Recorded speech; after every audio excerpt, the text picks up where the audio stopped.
I did a video on that. We had the narrator from the game narrate what I was doing, uh, walking around outside, and I had a GoPro on my head because I just thought, oh, that'll be the most natural thing. Like people will be looking at me, and I'll just narrate what they're doing. There's a guy on a bike. A man on the bicycle rode up to the intersection, and whatever. I'm looking at them, and people had all kinds. I was surprised actually how I thought that was going to be an easygoing one. It's like if you just walked, so if you're going to the store and then suddenly this really like great British actor was narrating what you're doing, I would be into it. I would be like, okay, I didn't sign up for this, but okay, cool. But people were very like, why is this happening right now? What's going on? Why is what I'm doing being narrated? I don't know. I didn't think it was gonna be that big of a deal. So I was walking up to someone on the street, and again I had the GoPro on my head, but I was looking at the camera, kind of glancing down on the iPhone app, just kind of glancing down at that as I was walking around, and the person thought I was recording them with the iPhone, and was like, "Don't film me, don't record me." And again, when someone says that, I'm fine. I don't want to ruin their day. Okay, so I'm like, okay, cool. But they started to wrestle the phone away from me, and then this was by the way, this is when the iPhone 5 had just come out, so this is a brand new phone. This is another $1,300 you're gonna lose. Yeah, and they took that thing and spiked it into the ground.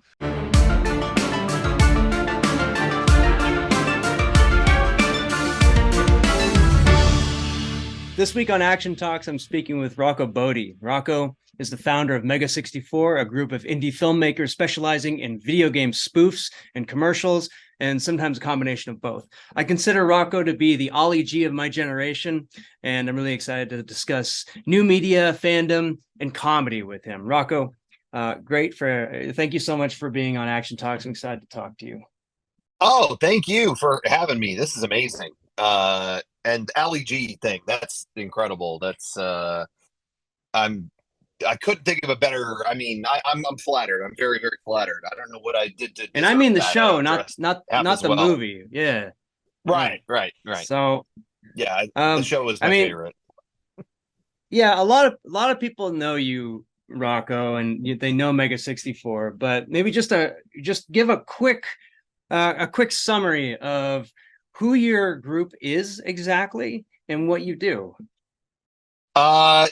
Geez, yeah. Well, me and the other guys at Mega64, we've known each other we've been doing this for over 20 years now. Here in San Diego, it started as a public access show, where we kind of tried to take things about video games that we thought were really kind of awkward, but no one ever really questioned, and try to make videos showing how awkward they would be in real life. And that kind of morphed into, we're now just kind of a group that we just kind of make all kinds of things. We make videos, short films. We have a podcast. We do a live show that we tour around. We've made like commercial stuff for a ton of big video game companies. We've done, I don't know, we just kind of, if I say media group, it sounds really cool. So, but it is a lot of different media, I guess. But really, we're a group of friends who met in like high school, and we loved making stuff together and just never stopped doing it. No one told us to quit, so we just kept going. And yeah, most of it is centered in the video game world, sometimes anime, and then sometimes just whatever weird thing pops into our head. But that's just, yeah, I guess. Sorry, that's the most succinct way I can put any of it. I get the impression that you guys played video games growing up. Yeah, we did. I mean, to various degrees. It was always, we all kind of brought something different to the table. I was always playing a lot of, Japanese RPGs and, yeah, mostly Japanese related kind of games.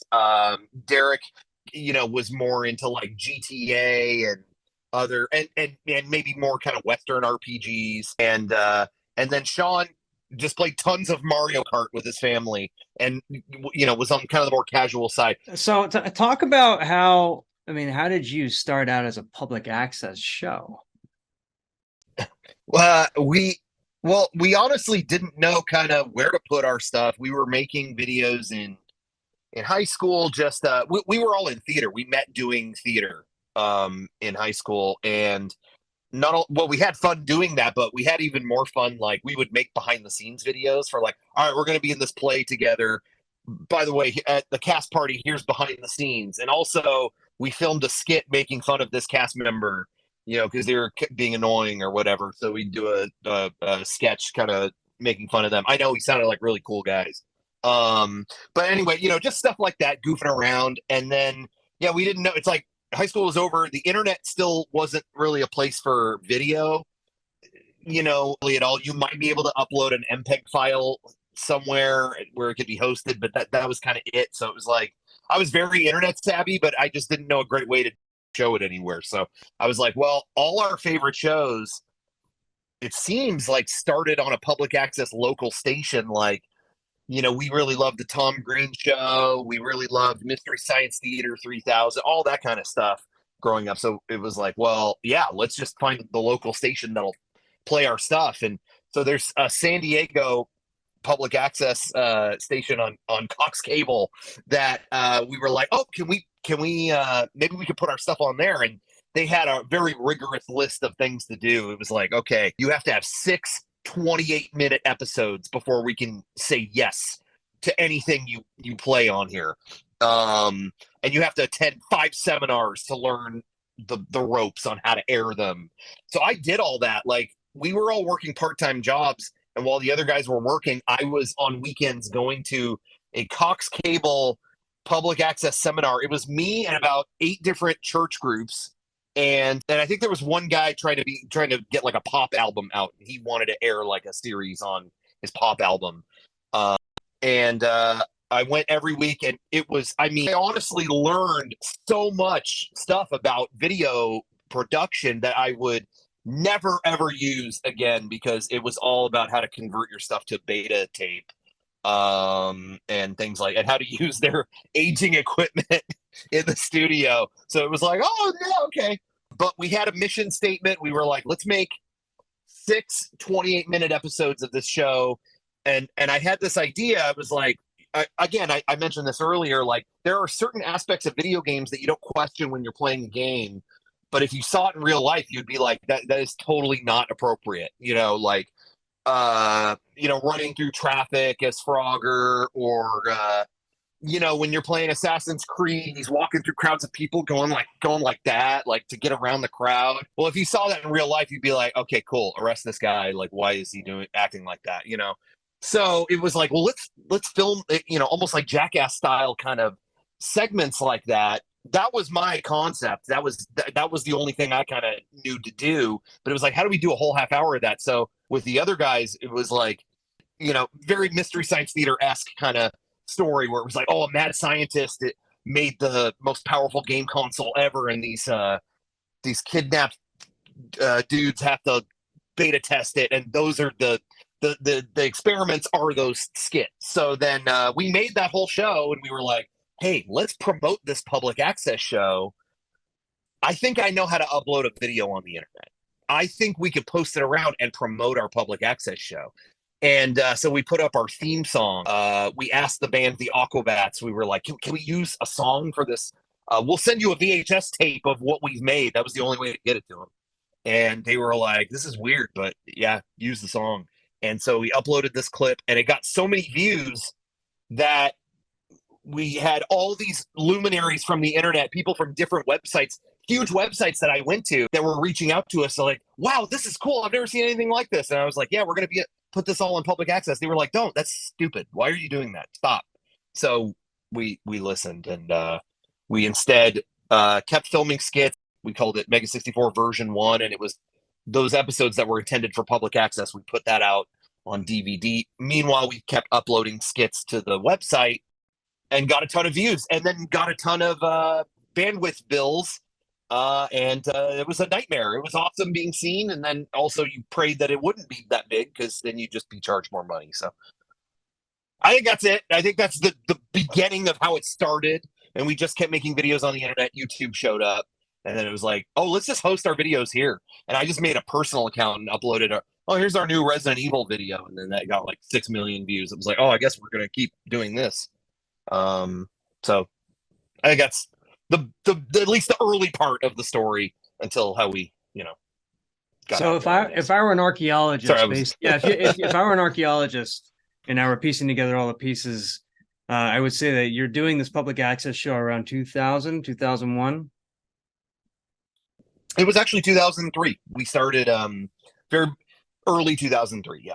Yeah, back then, internet space was very expensive. I had a short film that I hosted it on my friend's server, and it got so popular that he had a $1,300 bill one time, and he said, "Hey, take this thing off of me." And I was like, "Oh my gosh, I'm so sorry that I'm popular." So I feel you. And when you're 20 years old, $1,300 is like, that's like half your tuition, So yeah, different time. Oh, 100%. And the same thing, the same thing happened to us. It was over $1,000. And it was like, I don't even, and I remember we were on kind of an independent web host at that time. It was very, very small company. And the guy, I will give him credit, the guy was kind of like, it was way overdue. And it was like, I don't know what to do. I'm working at Blockbuster. I don't know. I don't just have $1,300 laying around. And I remember he was kind of like, yeah, I've seen your videos. I know what's going on. like, I know you just got hit with a plus $1,000 bill. You're okay. I get it. We understand. No one knows what to do with that. So they were very cool. And then eventually other companies that we kind of worked with and who reached out to us offered to host us at that time, which was a godsend. Like, it was like, oh, we want to put out this new Tetris video, but we're scared it's going to crash our website. And so, like, the dude at like somethingawful.com was like, no, you're good. Put it on ours. Like, we'll post it. Let us post it on our front page, and we're good. Okay. So it was kind of like whoever would have us would host our video files until YouTube showed up, where it was a little bit easier to watch them there. When you started, when you made that shift over to YouTube, did that shift change how you approached even concept design for these shorts? And what was the difference between before and after, or was there a change at all? At first it was kind of, it's really funny because when we started on YouTube, it was still unclear. There were so many different websites to put up a video. So I still kind of looked at YouTube as like, we'll see how long this, it seems pretty cool, but I don't want to put all our eggs in one basket. And I actually do think that's one thing that maybe you could see the pros and cons, but I think something that has helped our longevity is we never kind of put our eggs in one basket. Like when YouTube got big, we were still kind of like, okay, well, let's definitely feed that. But like, I'm down to still put like higher quality versions of the video on our website, or like we host that through some file thing and you could get it on our website, or, and then we have a community over on this other website, and we have, posting stuff on MySpace. We always kind of tried to not just be on one thing. And I do think that helped in terms of like, we didn't just build our fan base one place, and then if that didn't go well, that's it, So, I think we still kind of just did videos the way we wanted them to, that we, even now, we still try to do things by our own impulse. Like we're doing this because we want to do it, as opposed to like, well, the website's really like the algorithm really likes this. We still kind of do things our way, and sometimes that works out great. Sometimes it doesn't. Sometimes there's stuff we make that's like, I never knew you did that. 5 years ago, I never heard anything about it. But I do think that's helped us be a little more. I don't know. We're still around, and I think it's because we're maybe keeping it together a little more. Some YouTubers get burned out, and stuff like that. But we still are kind of doing what we have the impulse to do, what we like to do. So maybe that helped us hang in there a little longer. All right. So I do want to get into YouTube making content. That's a word that we didn't grow up with, and burnout and all this. But I think first, let's go back to the first time when you went out on the street as this sort of Ollie G type character, whatever it would be. Maybe there's a name for this, but where you're acting as a character. The first one I remember is the Shenmue character. You were playing Ryo. Yeah. Yeah. And were you nervous about going out and doing this? Yeah, I mean, I'm always nervous before something like this, and I definitely was then. Um, but I'm only nervous. I kind of how do I say this? I'm so focused on like the final thing. Like whenever I'm working on a project, I get tunnel vision on it. Again, this is good and bad. Good because it's like in my brain, I can see this thing through till the end, and I'm focused on that. Nothing will break it. And then bad in the sense of just like anybody else is ignored during that time. It's like, Rocco, I think we've been shooting this for like 8 hours. I think we can walk away now. I think we had it after 30 minutes. Oh, okay. Sorry, guys. Okay. Stuff like that. So I'm nervous leading up to it. Like, I hope don't mess this up, and whatever. But I'm more nervous about that, messing it up. I'm not. I don't really get nervous with like interacting with people. I've just again, working at Blockbuster, I had so many awkward interactions there. It kind of tuned me out on that. And doing theater too. It's like, got to be on stage. Don't break character. I was trained at that, so I was all good there. I just get nervous about my own, like, don't mess this up, and I'm nervous leading up to, oh, I got to interact with these people over here. Once the first one happens, then it's like, oh, this is not a big deal. I'm just talking to people. It's not, we don't do any stunts that are like, we're going to drive a car through a 7-Eleven or something. It's nothing crazy in that regard where it's like, oh, this could go real bad. It's like, no, I'm going to talk with people. I'm going to act kind of funny and give them a weird experience. Hopefully that they go like, oh, what was that? What happened that day? That was a very strange interaction, but nothing more bombastic than that. So I was nervous maybe during the Shenmue thing just because we hadn't really done that before. It was the first time I had like a wireless mic on and like stuff like that. But after that, I was fine. So when you're doing, I mean, is it that you're just not worried about how these people might react in a negative way? You have a lot of faith that nothing is going to go wrong, right? Because I know that anytime I've had to go out and fake it with real people, I just worry about like somebody's just going to get pissed off, and I'm just afraid of the security guards coming out, and that is enough to stop me. I don't fear that stuff too much because, like I said, I don't really typically think we do anything too wrong. So, if there's going to be security, there's going to be whatever. We don't really get combative. It's like we're just talking to people, and if it becomes a problem, then all right, then we'll stop. It's not like we're not leaving. It's nothing like that. So doesn't really scare me too much. Sometimes we get a funny piece of footage out of it because there are people who overextend their reach in that regard, where it's like, oh, this guy's filming, well, I better wrestle the camera away from him, and it's like, well, you can't do that, like, so, well, now you're on camera doing that, so I would say stop. But I don't, we're not there to start a fight or anything like that, so I don't really get nervous. If there's a problem, we'll leave, but I think for the most part, we're just doing kind of fun stuff, and we just see what happens. Did you, I mean, aside from the camera being wrestled away, were there any particularly bad experiences for you guys doing this? Let me see. Trying to think of the worst ones. We did do a video for, I don't know if you played the Stanley Parable. Yeah, that was a really cool game. Kind of first person, you're going through offices as someone narrates what you're doing.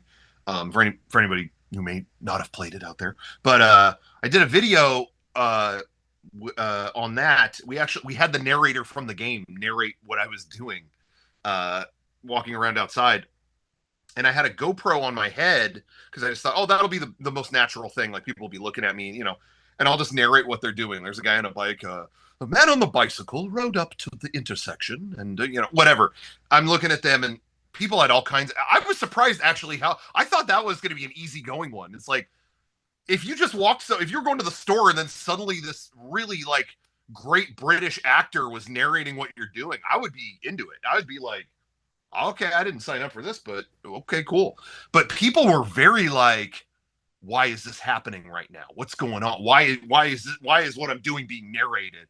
I don't know. I didn't think it was gonna be that big of a deal. So I was walking up to someone on the street, and again, I had the GoPro on my head, but I was looking at the camera, kind of glancing down on the iPhone app, just you know, kind of glancing down at that as I was walking around, and the person thought I was recording them with the iPhone, and was like, don't film me, don't record me. And again, when someone says that, I'm fine. I don't want to ruin their day. Okay, so I'm like, okay, cool. But they started to wrestle the phone away from me, and then this was by the way, this is when the iPhone 5 had just come out, so this is a brand new phone. This is another $1,300 you're gonna lose.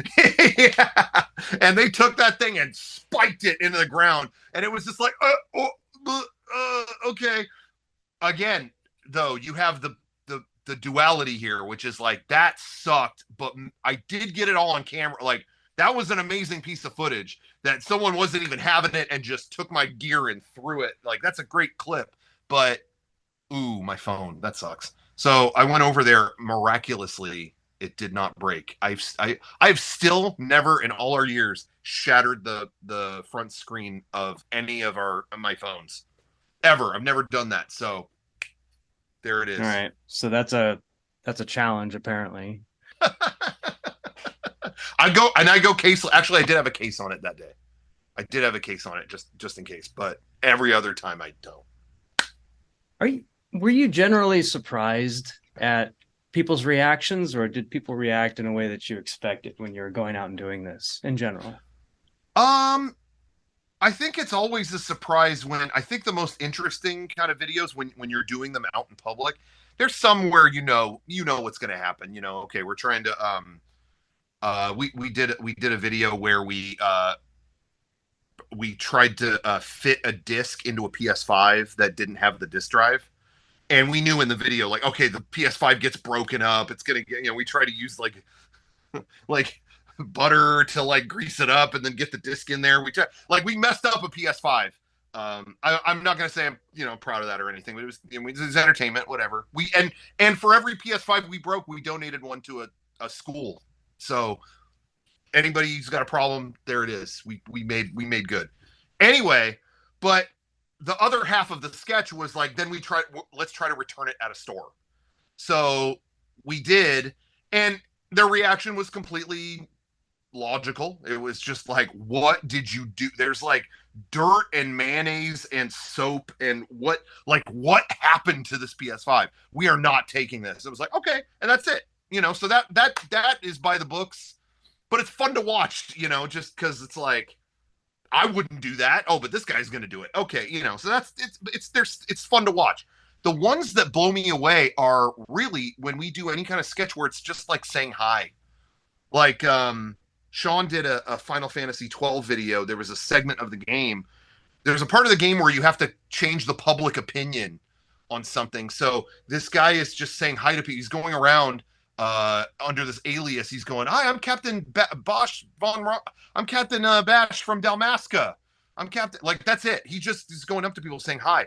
And then that was like people going like, oh yeah, well, here's who I am. I'll show you who I am. And it was like, what is going on? He's just saying hi, you know, like, and then there's ones where you think like, people are gonna go crazy when we do this, and no one cares, you know. There seems to be, there's something in, sometimes, at least in my head, where I think the more bombastic we do something, the more reaction we'll get. You know, we did a Shadow of Mordor video where we had like really pro makeup done where we were orcs, and you know, it was like, oh, look at the production on this video, this looks awesome. And then we went out in public to just kind of appear in places like, oh, people are gonna be so scared. And that wasn't the case. They were just blown away by like, wow, wow, those guys, they really look like orcs. That's incredible. That's good. So, you know, it was like the footage was just okay. But then like that, we do a skit where we just say hi to people. Or I did a skit, it was an Uncharted video where there's a part in the game where he gets drugged by like a poison dart. And he starts like walking around like, oh, and the world's getting wavy and stuff. And I just did that. I walked around a swap meet, just normal clothes, just, you know, how Nathan Drake would wear, just like a white, you know, whatever. And that was one where it was like everyone there was just like, what the hell do we do about this guy? Get him the hell away from, all right, I'm going to give this guy trouble. You know, it's like people wanting to beat me up. People, it's like, this is the simplest thing. I'm not even, what am I doing? So I am consistently surprised. It's usually the small things. It's small things that creep up on people and make them react big. I think the big things, people are just like, hey, cool. You know, I don't know if that makes sense. It totally, well, no, it makes no sense. But have you thought about that? And do you have a theory? Because that will keep me up late at night, frankly. No, I mean, I think it's just honestly the scariest things I mean, I don't know how to say this, but like, I mean, the things we actually fear are human things. It's a guy acting weird when you're on the subway. It's a, you know, whatever. So I think it's hard to see that as a performer. You're thinking, I'm going to perform big so the reaction will be bigger. When the truth is, it's like we do something really elaborate and flashy. People are just like, oh, something out of the ordinary. This rules, you know? So it's keeping people comfortable, I guess. Yeah. Do you think that maybe people are uncomfortable with a very small bridge between reality and fiction, whereas in these more bombastic, like if you walk around in an Iron Man suit, nobody even looks at you anymore. But yeah. But if you walk around and like something about you is a little bit off, right? Like you said, you speak differently, slightly. Yeah. It's almost like the closer, it's almost like the more human you are, the bigger a problem they have. Yeah. Because they can't read, because it's harder to read, you know. It's hard to read just people going about their day. So it's kind of like, okay, why is this guy talking to me? All right, what's he getting at here? You know, what's he gonna say next? You know, that can be scarier than just like, oh, this guy's dressed as a frog. Yeah, okay. He's somewhere else. Yeah. But it didn't used to always be that way too. I mean, we've seen it change over the 20 years, because when we started, cameras in public weren't a thing. So it was like, you know, we would this is the biggest difference I can think of, is like the first thing we ever filmed was we dressed like Mario and Luigi and like ran through public locations. We ran through a track meet, we ran through a mall, and it really was legitimately like, what are those guys doing? I mean, I've never seen anything like that. What's going on? You know, and you do that now, and it's like, this dumbass on his TikTok, probably. All right, now I'm back to, you know, you don't even think about it. It's like, stop. It's this idiot. You can't just dress up and do something weird, and everyone's like, wow, that was crazy. You know, it's like, no, you know, now you have to be a little more creative now, and so. Yeah, anyway, it's interesting to see that evolve over time. But yeah, you don't ever want to make people feel like there's real danger happening. But when it's someone just dressed normal, I guess that makes it a little more like, I don't know what's happening here. You think maybe it's that when you act normal, people maybe they see more of themselves in you, and then when you show them like the twisted side of that, then they're worried that that's gonna twist them. Is that reflective?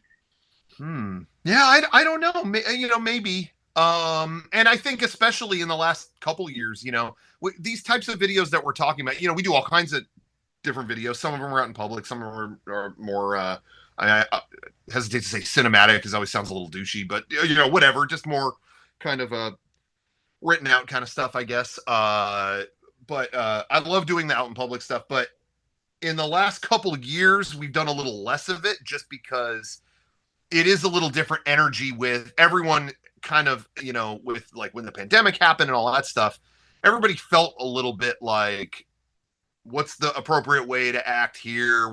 Some people kind of like forgot, you know, and I do think you know, we've done a couple since then and it's kind of like, we do feel that energy of like, yeah, maybe it's like, well, I wasn't going to act like this, but you're acting like that.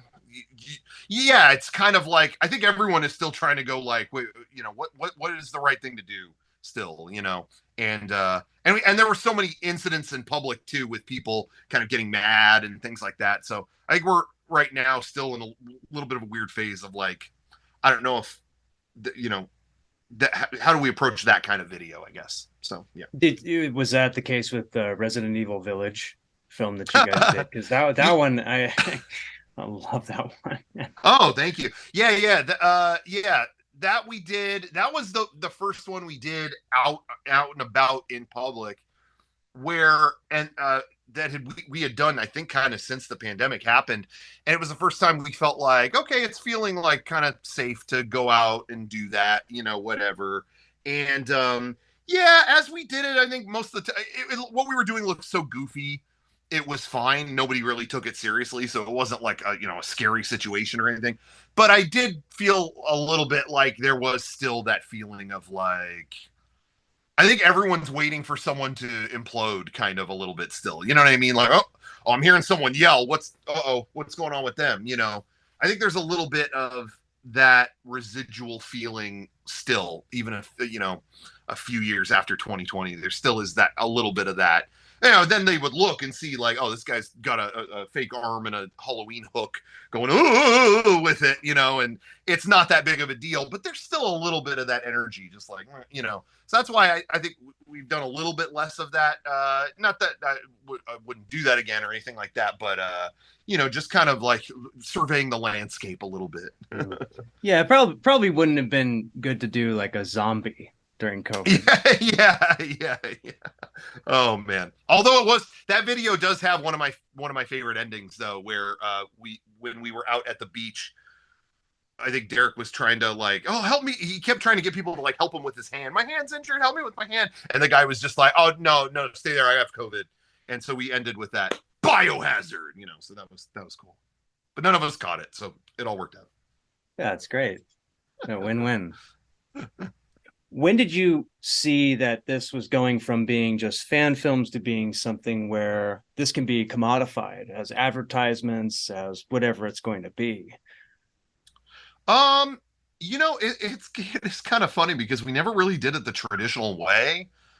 Whereas a lot of people through online video were like, oh, I just uploaded whatever. And then, oh, YouTube has a partner program. Oh, well, now I'm making ad revenue and now we didn't really go through that path. It was kind of like, again, we uploaded the videos ourselves to our own website. And then after a while, it was like, yeah, we've got enough of these. And like, we made these half-hour public access episodes. Are we airing those on public access or what? What are we going to do? And at the time, the biggest thing in my mind was I loved when you got like a special edition DVD of a movie. And so it was like, we should do a DVD. Yeah, let's do that. And that was kind of like how we started kicking off. I mean, it still wasn't our full-time job, but we sold a DVD of our stuff. We put out so many clips and then, all right, now I think it was end of 2004. It was like, now you can get a DVD collection of all the stuff you've seen online, but it actually is like watchable quality. It's not a MPEG that big. And way more hours more stuff, And so it was just like, if you were seeing that and you were a fan, it was no brainer. It's like, I got to order that DVD. Okay. And that was kind of our bread and butter for a little bit. Again, we were still working part-time jobs. But doing that, kind of splitting our time between that and making stuff for our website, and then ultimately after a year or two put out a DVD of our stuff. That was kind of our routine. And then around 2007, hold on, let me pause you there. So yeah. What I remember is when I first met you was at Comic-Con, and we were doing the same thing. Yeah. And you guys were doing very well. Was this by virtue of you just being good salesmen, or did people already know you? How did you drive sales at your booth? Yeah. That's true. I actually meant to bring that earlier. We know each other. I think that's how we met, was San Diego Comic-Con, and you had your booth, which was the stunt people, I believe, was the moniker, and then we were at Mega64.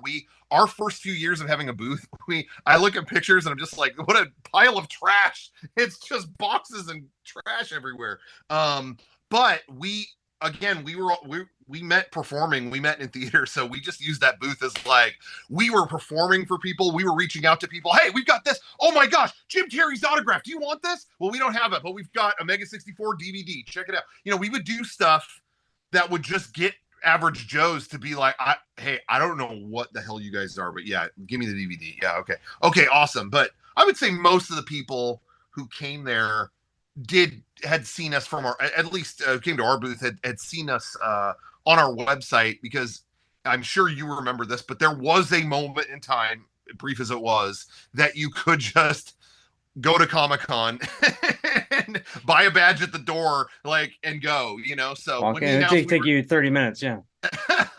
When we were, I went to San Diego Comic-Con ever since I was a kid. I grew up in San Diego, so I was like, I remember going with my dad when it was at the Civic Center downtown, and I mean, this makes me sound really old, but I remember going to the show floor. They gave me a badge that had like a little anime girl on it. It was like a photocopy badge that had like I forget the name of the character, but some anime character on it.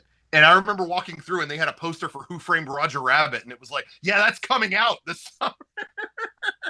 Like what is this cartoon? Oh, dude, this movie's gonna be really good.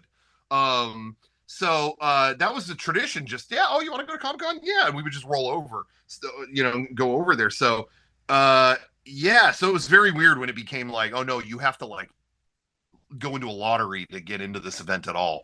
But we had fans to have a booth too at a certain point. I mean, if you were not grandfathered in, you weren't getting a booth. At least that's how it was years ago. Yeah, that was another thing we were somehow prescient about. And again, because I had gone so long, as soon as we started Mega64, it was like, hey, what if we pulled our money together and got a booth at Comic-Con? Like, we're already going and we live like 5 minutes away. Let's just do it. And then we did that. And then, the next year it was like, by the way, now there's a 10-year waiting list. It was like, what? Wait, what? What did we seriously did that at the last possible second. We actually, this is, I don't think it's really that funny of a story, but there was a moment we lost our booth because, again, we didn't care about it. It was just kind of like, we'll do it next year. And then a year passed. We never paid for the next year's booth. We never did any of that. It was just like, yeah, you want to do it again this year? Yeah, I'll get around to it. Okay. And then when we reached out, they were like, yeah, no, this con is completely sold out. Like, every studio has bought booth space. Like, we haven't heard from you in a year. So that's it. And I was like, I was just so devastated. It was like, no, this was so awesome. We had a booth there. And then unbeknownst to me, my dad called San Diego Comic-Con and was like, my son is heartbroken. He printed so many DVDs and posters, and he has nowhere to go. He doesn't know what to do. To their credit, they reached out like a week later, like, okay, we found a spot for them. We found it. They were so good to us. I can't speak for your experience. No, that is exactly not that same story, but yeah, I would vouch for the goodness of their hearts 100% too. Yeah, there's a lot of conventions that we have gone to, whatever, that the staff could not care less. You can't get a hold of them. There's no one running the show, it feels like. San Diego Comic-Con has always been, again, in my experience, apparently yours, the nicest people. They actually care. If there's a problem, they're actually looking into it. So I always have to like give them credit for that, and credit to my dad for doing that. Yeah, no, thank you, Mr. Botte. Yeah, yeah, so, and anyway, so our fans always came to. That's great. And so I got to know the economics from your end. So you had t-shirts, you had DVDs. Yeah. These are not easy. Well, DVDs are actually pretty easy to make. T-shirts are not. Did you guys break even when you were going there? Yeah, I mean, we always made a little bit. It was never, like, oh, wow, this was such a hit, we're rich now. But it was always enough that it's like we can keep doing our thing. And again, it wasn't really our full-time gig until 2007. So there was like 4 years where it was just like, you know, it didn't, we didn't live or breathe off of, oh, did that shirt sell? You know, it was like, okay, our DVD did pretty well. Well, I think we can afford to print some shirts. Okay, cool. Oh, those did good. Cool. And then we could, you know, eat more pizza, you know, it was great. So, we weren't super like sweating it. It wasn't, our life wasn't hanging on the line. We were very lucky that, you know, we could kind of do both our part-time jobs and that, and make it work. And I lived at home. I was like, I'm going to live at home as long as I can to keep filming stuff, because that was my passion. And I was lucky enough that my family was like, you know, they were like, cool, this is really cool, do your thing. And we didn't bother each other. I always count my blessings that I was in a situation where I didn't like hate being at home or anything like that. Like, my room was like our studio. Like, we had a corner where we filmed everything, and then the merch was all piled up next to my TV, and it was just, you know, made it work. It was, you know, it was fine. And so, yeah, there was never really any kind of devastating, like, oh no, this didn't sell or anything moment. We were pretty safe in that regard, I guess. So you said you went full time in 2007. What does that mean? Well, well, I mean, yeah, just in the sense of we could do it all the time, you know, it was our full-time job, and they would make enough money where we weren't totally dying. I mean, we weren't making tons, but yeah, I had already, I should say, I had already kind of quit my job I worked at Blockbuster, and I really wasn't making that much there. You know, this is a minimum wage job, and there was enough coming in from Mega64 where I was like, well, I'm still living at home. I'm not making the most money, but if I quit Blockbuster, I can get enough to eat, and I can work on Mega64 24/7. So I kind of feel like that's worth the trade-off. Being a little more broke is fine. I can make that work. So I did that for a year or two. But yeah, Derek and Sean had already moved out, so they were just like, I ain't doing that. You know, I still need a job. But then 2007, we were reached out to by IGN. There were a lot of people that we knew from the video game industry that we had, you know, through making our videos, they had reached out like, oh, that's a funny video, I saw the Street Fighter thing you did, you know, whatever. And some of them got to working at IGN, and they were like, hey, we're looking for video content for like our front page and stuff like that. And they also had like a paid thing on their site where you'd see stuff early or whatever. So they were like, if you want, we could throw you in the mix and like pay you a set amount every month. If you're cool with that, give us like 2 original videos every month or whatever it was. And we were just like, oh yeah, let's do that. And so that was a very reliable, again, they didn't give us like a ton, but it was like, oh, well, now we know what we'll get every month. And it was like, okay, maybe if we split that up, it's less than what we were making at the part-time jobs. But again, we can do this 24/7. Like, how awesome will that be? So everyone was like, okay, agreed. And so, and when I say everyone, it's me, Derek, and Sean. So 3 of us. And we basically could afford nothing else. But we were doing that technically full time at that point. So we were stoked. Yeah.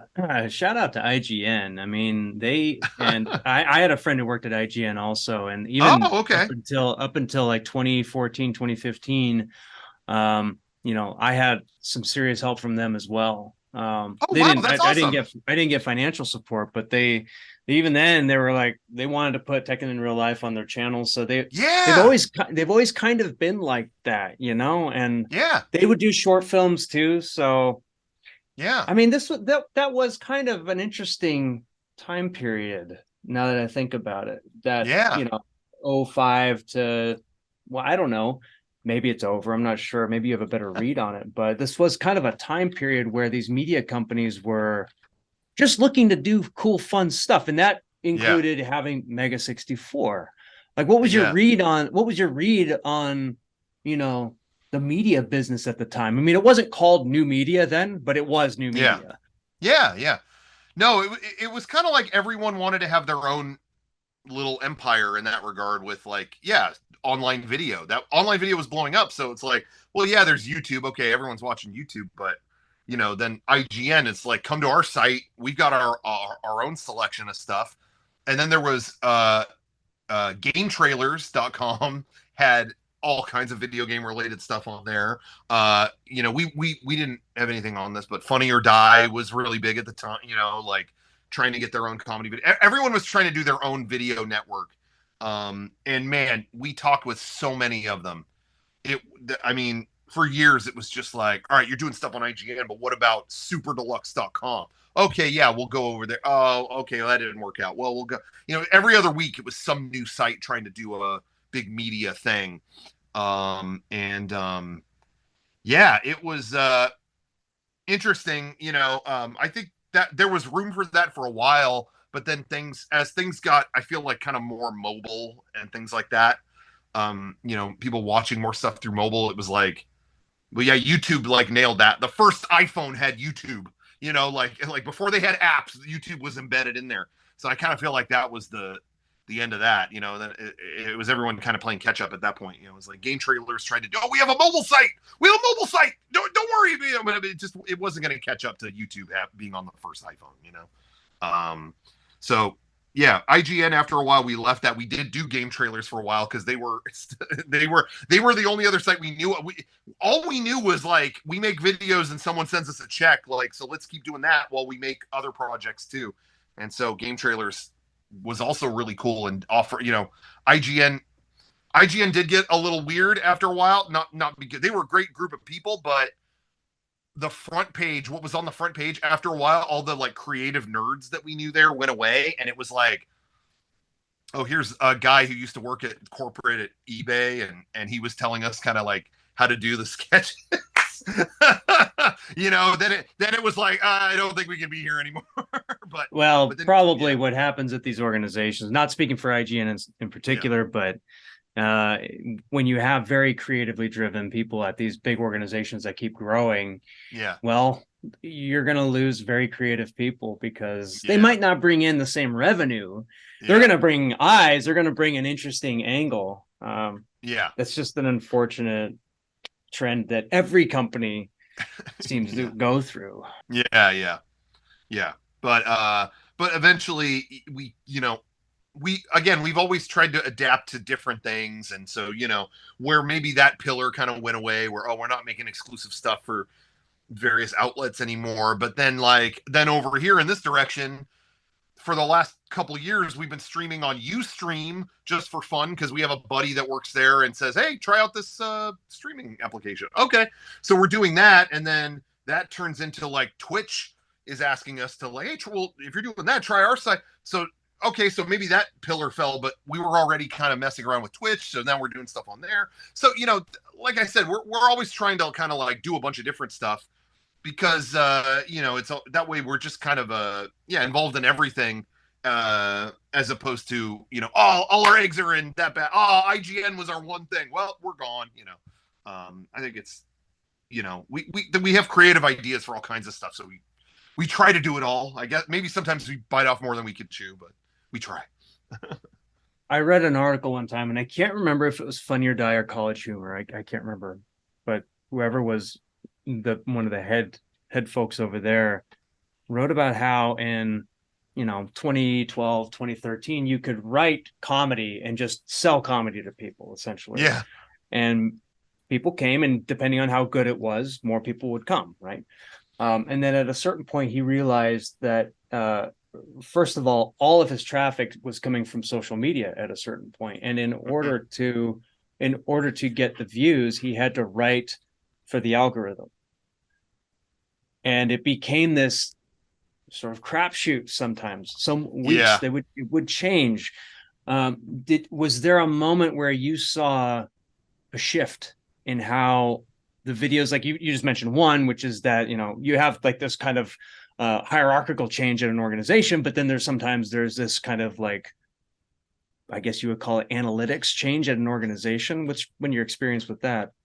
Yeah. Oh, absolutely. I can specifically remember like 2012 or something like around there, where prior to that, YouTube, if we had a video that was successful at all, it would be like, oh, that's getting a lot of traction. Well, okay, it's on the front page. Cool. Oh, okay, there. You know, and then they had like a gaming page and they would put us at the top of that all the time. Oh, you know, and just because probably someone there saw it, you know, it was just like, we did a video a million years ago. Anybody who's seen it is going to laugh at this, but we did a video called Gamer Wars. It was us and Tommy Tallarico, getting into the most banal argument over what console was better, and the editing is purposely bad and it's just a mess. But you know, whatever, that was our sense of humor, and we put that out, and that got I mean, that was at the top of YouTube. It was like, which console is the better? We're not sure if this video settles that at all. You know, it was at the top of YouTube. I can't envision a YouTube today where they pin Gamer Wars to the top of YouTube.com. You know, it's not like that anymore. Yeah, I remember 2012. Any video we would upload, it was kind of like, oh look, I got a ton of views. And then if it was like if we put a lot of work into it, we knew it would get a lot of views. It would be like, oh wow, this is a cool thing they made. Okay. But yeah, 2012, I think it was a video we did called Sit Quitters, where there was a news story where sitting down was worse than smoking. This was a news story that we read, so we did a sketch about that, where it's like, we have to quit sitting down, so we just everyone stops sitting. And I remember uploading that, and it was right after something clicked on our channel where it was like, is no one watching this? Like, what's happening? Like, and we put up that video. That was a produced sketch, and I remember going to bed and waking up, and I was like, this normally would have like tens of thousands of views, and it has like 1,000. You know, it was something like, what is going on here? And that was the beginning of like, oh, you have to play the game a little bit. You know, I remember, not to go on too long about this, but I remember doing a video where we got Shigeru Miyamoto to do a cameo in the video, the creator of Mario, and we were like, oh my gosh, we were so like excited to upload it. And I remember specifically uploading it, and the thumbnail that YouTube picked was just like a wall, like it was just a window or something. It was the worst thumbnail, and I didn't care. I was just like, nah, let them wonder what it is, who cares? And then put it up, and it got millions of views. It was no problem. After that point, we had to care a little bit more. At post 2012, it was like, oh, they're kind of promoting it based off of a few things. It was like, oh, you know, we didn't have any tags on the video. Okay, well, we didn't have the thumbnail sucked. It was just a guy, you know, again, it was like a football or something. It wasn't anything interesting. You know, that was more, okay, ooh, we do have to play this game a little bit. We can't just say I don't care at all of it when it comes to that side of internet video. So yeah, from that point it got harder. But again, like, we never really, I still think even today we don't make stuff just like, oh, the algorithm will really eat this up. I mean, there's some things where it's like, we know, where it's like, you know, again, if we throw a PS5 down a flight of stairs in the middle of the sketch, people might go, wait, what? That system just came out. What is that? You know, so that might play into everyone's talking about the PS5, but we wouldn't make something just cause it would get picked up, or it would, you know. So we have to play the game to a degree, but aside from that, we still try to do what we want to do. I don't know. We released. It's interesting you said that about 2012. So I did a just off on the whim. I did a first person Star Wars fight in 2012. First person Darth Vader. Just like, because I got a GoPro and I was like, oh, let's just play with this thing and do a fight.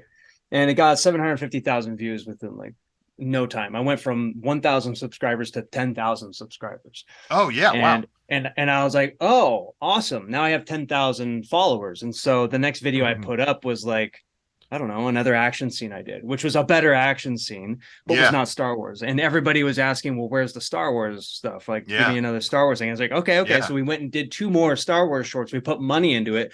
These were way better than the first one. Yeah. And they got a tenth of the views of the first one that I put up. So I like missed the window that YouTube, like, it was this weird, it really felt like religious, but like as if like I'm a cult member and I've failed to like uphold the value of this. I know it sounds very strange, but like I was given this chance and I could take the miracle. And I said, oh no, and then it kind of went away and it was gone. Yeah. You ever feel like that where, I mean, you have a principle, which is good, which is like, let's just put up what's good instead of chasing this thing. But that 2012 era, I remember that as well. Yeah. Yeah, I mean that definitely happens with us too. There are times that we do miss the mark in that regard or whatever. Yeah, I mean there's times that we do stuff where it feels like, yeah, we did, maybe we waited a little too long on that. Yeah, it happens all the time. There was a video we just did recently that was me and Sean were noticing we saw so many sports I forget what event was happening at the time. I'm not sports minded at all, so I would get this wrong. Maybe it was World Series or I don't know what was going on, but people were screaming about it. Was it the Mets? Maybe it was something with the Mets. I don't know, but we saw so many videos online of "Come on, what's happening?" Like grown men crying on their into Instagram Live and things like that. And so we were like, oh, what if anime fans acted that way? Like something happened in a show and they acted the same way that we expect sports people to do. Like they smash their TV and they throw, light a car on fire and flip the car, whatever. And so we did that just like, oh, this is going to be great. And that was one where like, yeah, we put it out and it was just kind of like, what is this relevant to? It had been a long time since all that sports stuff had kind of happened. It was just, yeah, just executed a little like kind of just what was the point of doing this? Kind of every now and then, I don't know. It was like I do feel like sometimes comedy has a shelf life, just in the sense of it's not like there's classic comedy movies you could watch from 50 years ago that are still good, but in terms of like acting on things, sometimes you can hit the expiration date and not know it. You know what I mean? Where it's like we had that concept, maybe we kind of sat on that too long and the freshness wasn't there. I don't know. There's a thing that's like intangible, but it's not quite there, or like you lost it and you didn't know it. Like, oh, okay, I do the fifth one in this series. Yeah, they don't quite have the spark that you had maybe a couple ago, and you can't see that, which is it sucks because sometimes it's like, no, let me quantify what this is and do it better, but it's hard, So I was when I saw your full motion video spoof you did a few years ago. It was I'll link it on here, but it's Operation LRG3 oh FMV yeah. game. That was the presentation we did for limited run games. Yeah. Okay. I mean, one could argue that comedy has a shelf life because FMV games are sort of like a specific subset of those of us who are very special and really appreciate that humor. By the way, because I thought it was hilarious. So, do you find that things like that kind of comedy, do those have a shelf life, or do people kind of like, are they still able to pick it up?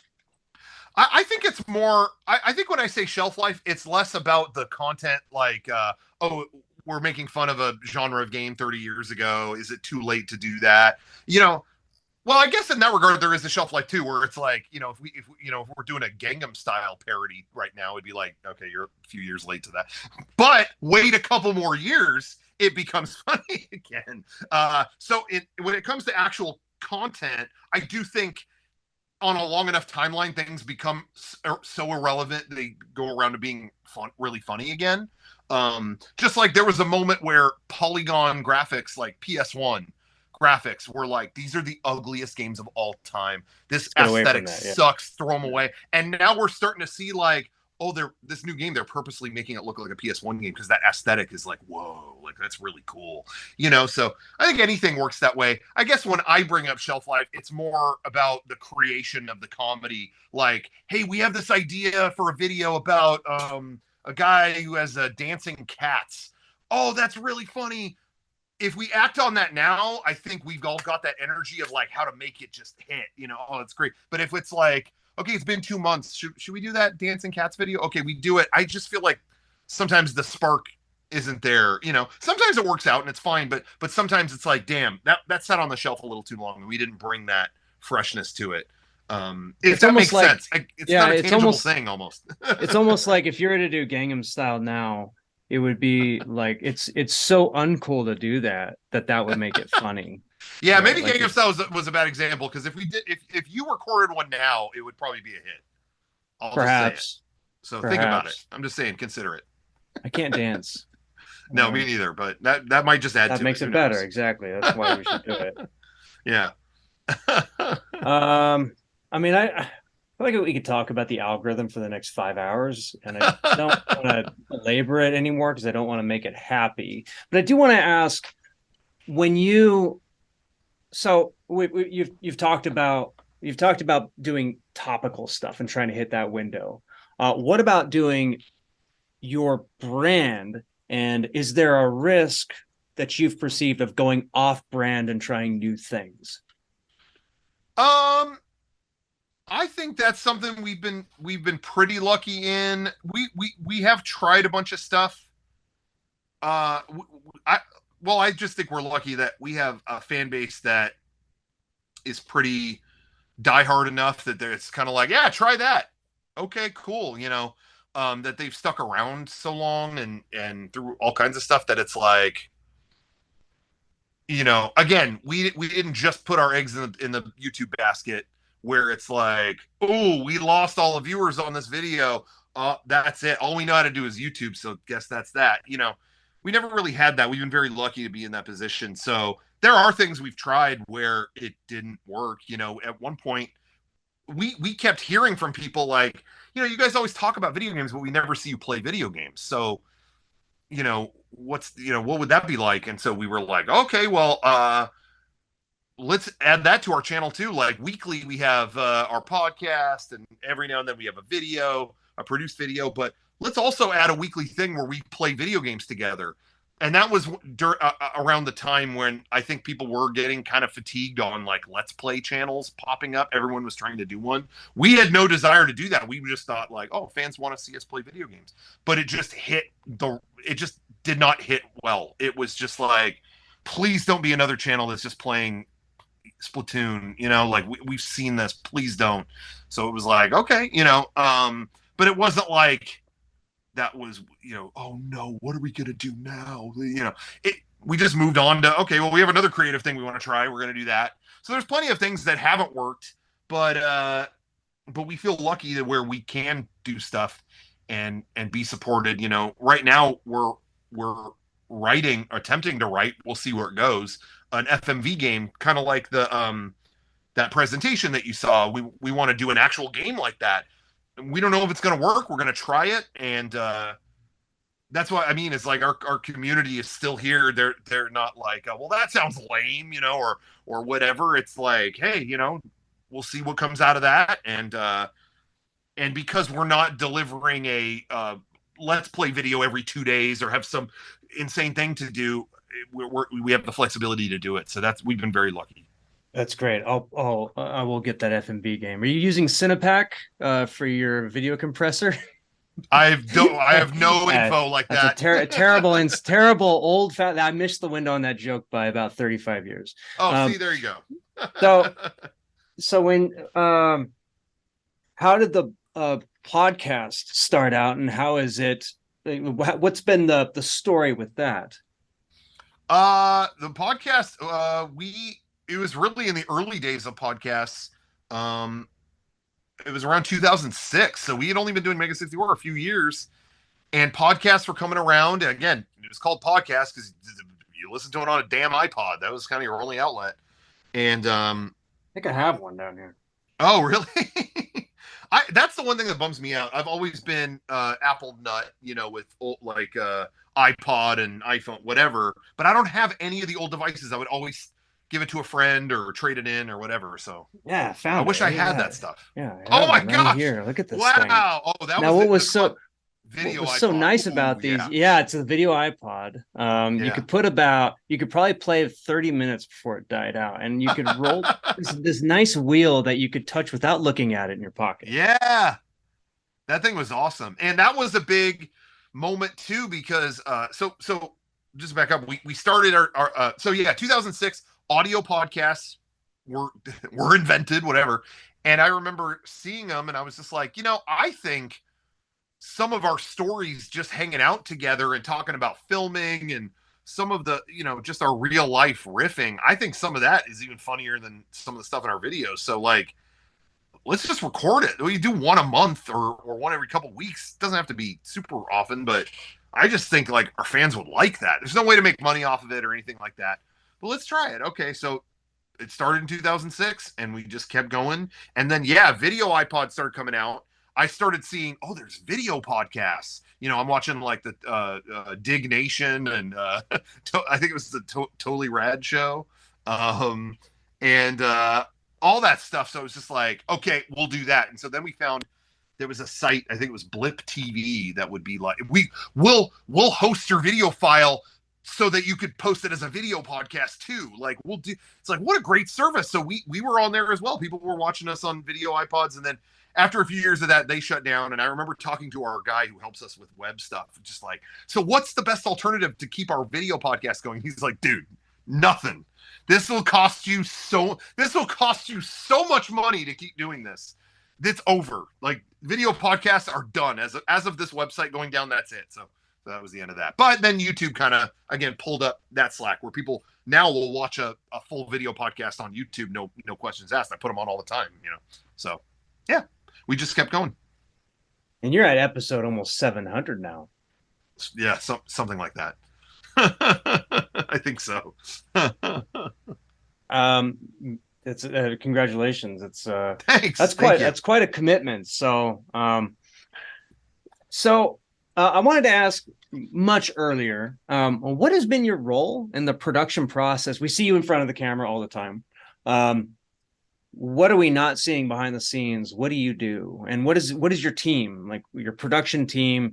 How many PAs do you have? You have an AD, a second AD, and all these?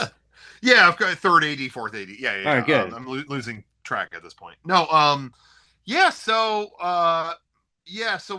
me and Derek and Sean, again, are kind of the founders, owners, whatever. My role here is, I guess it's technically CEO, whatever, but you know, that's on the paperwork side.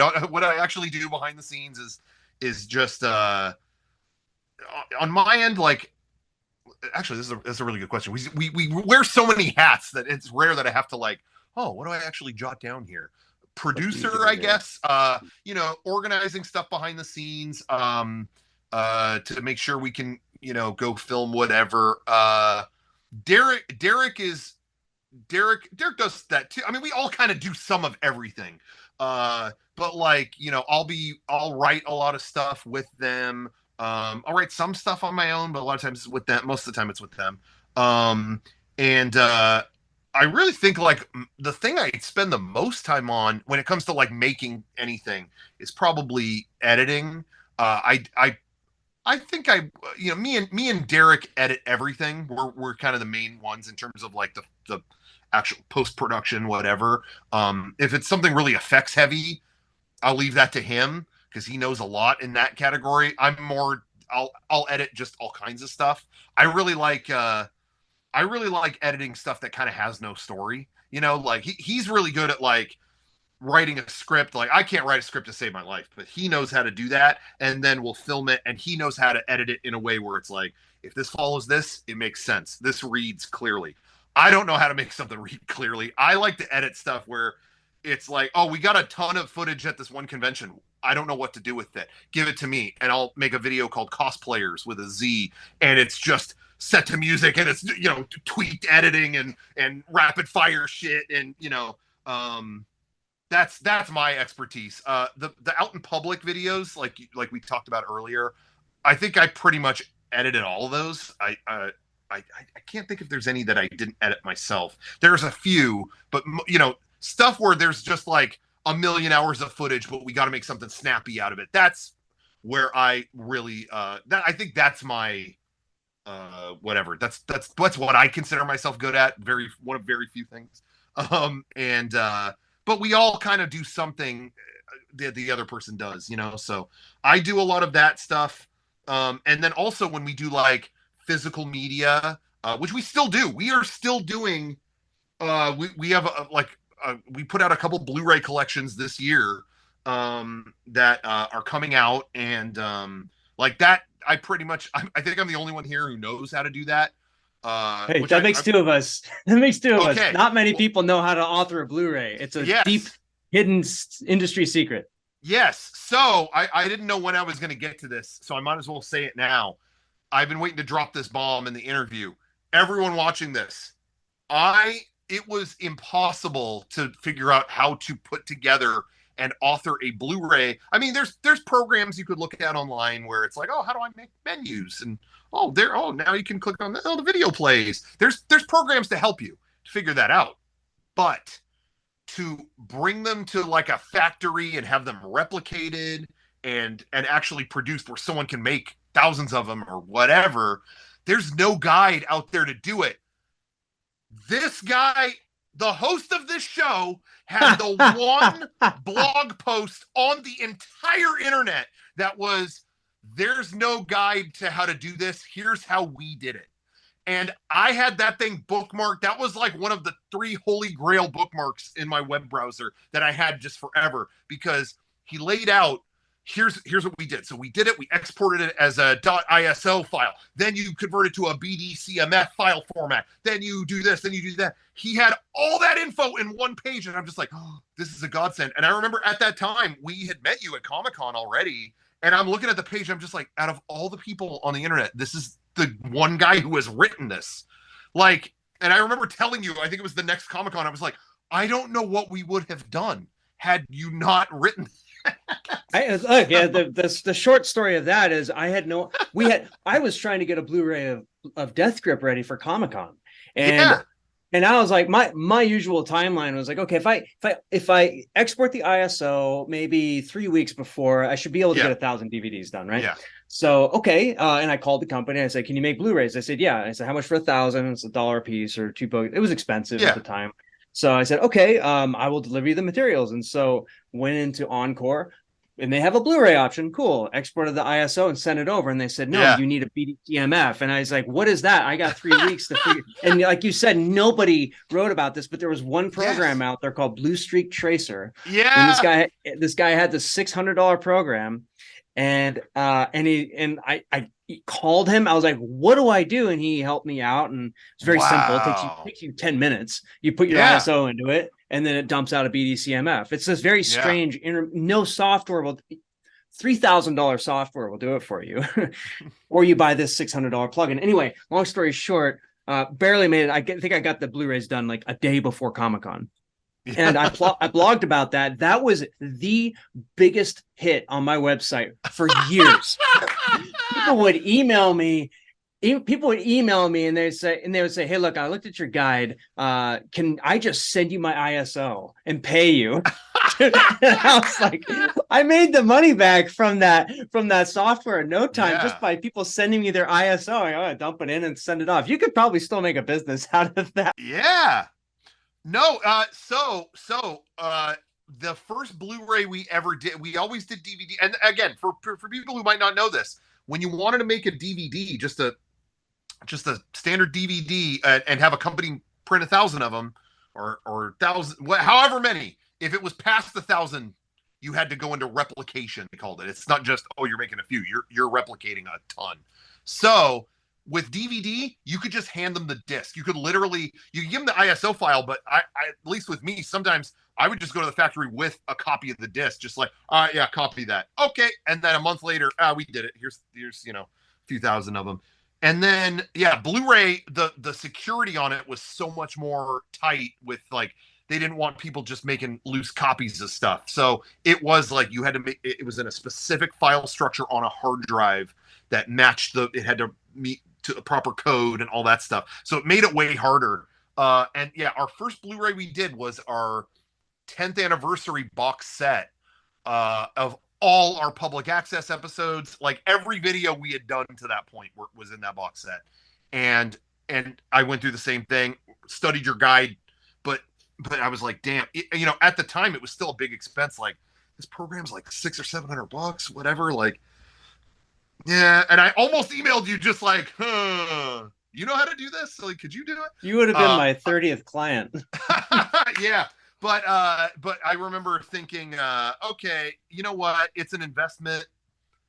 I'm just gonna try it. We're gonna make more Blu-rays. This is a good investment. So I did that, paid it, which sucked, whatever, and we printed it. It came out. It turned out great. Everyone was super happy with it. And then it's so funny. It was really sad because I remember going back a few years later. I don't know if you've revisited Blue Streak Tracer anytime recently, but that program is 100% free now. They wrote on their website, "Hey, look, we made a good program here, but the world has changed. We don't even know how many people need this anymore, but it's here if you need it. Here it is." And so now anyone can get it. So bless those good people. yeah. They seemed great. So anyway, what again? Anyone out there, if you're a Mega64 fan, you ever bought any of our physical media from 2013 on, you have to thank this guy. You have to thank. He's the only reason it ever happened. So thank you again. Happy to help, man.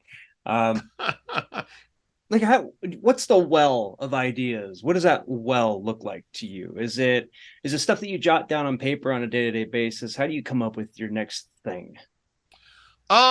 Again, I think it's kind of what hits us. And again, sometimes it's not a video. Sometimes it's like, last year we started doing something during the pandemic where it was a little harder to produce videos just because it's like, well, we can't ask so and so to come down and be in this, we can't whatever, and it was a little harder. And then it was like, well, we were kind of in our a few of us here were kind of in our own little bubble, and I was thinking like, well, we were all just talking like, well, we have a nice studio here in San Diego, we could do like live events, just kind of in our own little bubble, and we started doing that, and it was like, oh, well, what if no one can go to a convention right now? What if we made like a fake convention and acted like it was real, and then we streamed from here, and we set up fake booths, and people, it's just us, but like we're walking up in costumes, you can't tell it's what I mean, just whatever. And so that became like a new obsession, like yeah, how can we make that better? And we did it again last year. I think it was our third one last year, and that's one of our biggest stream events that we do now. And it was like, oh, what if these guys were doing an anime figures panel, but they accidentally got double booked at the same time as this women's wrestling event. So like they're doing their panel, and suddenly when we hired wrestlers to come in, and they're like body slamming each other and knocking all the figures over, So yeah, I think sometimes it can be give and take. A lot of our audience is kind of like, well, I found you guys by you're doing videos and sketches, but you haven't done one in a while. What's going on? Well, it's like, well, our passion kind of went to that 64X event. We want to make that really good, but now we'll do a video, and now we'll, So again, it's give and take. I think sometimes there are fans that want, oh, I really just like your videos. I don't care about your podcast. So sometimes it can be like, oh, it sucks to let anyone down. But then other times it's like, well, but we are still around, I think, because we do what we are drawn to do. We did a tour this summer that, we have so many great ideas to do on a live stage. Let's do it. Okay. And there was a moment there while we were out that we didn't have a lot to put online. And, again, sometimes it's like, oh man, some of our online audience is bummed about that. But again, I think it's our passion that's kept us around. So yeah, I mean, the short answer, I guess, is just we do just kind of what hits us, and sometimes it's a video and sometimes it's not. But we're working on a video right now where all of us played that new Zelda game, and are still playing it. It's big enough, but we kept running into people having the moral debate on if they should dupe things in the game. There was a way to break the game where you could duplicate items, where if you made him hold 2 items and he jumps up, then there's 4 items, or whatever. So we were like, just the other day, it was like, yeah, people do keep like debating the morality of that. Let's just do a quick video on that, Okay. And so we did, it's not up yet, but again, I don't know if that's like the most relevant thing. It might not be, but it's just what like we felt like we have a thing to say about that. Let's do that. Okay. So that's still kind of how we operate, that may be good or bad sometimes, but that's just still, like I said, how we do it.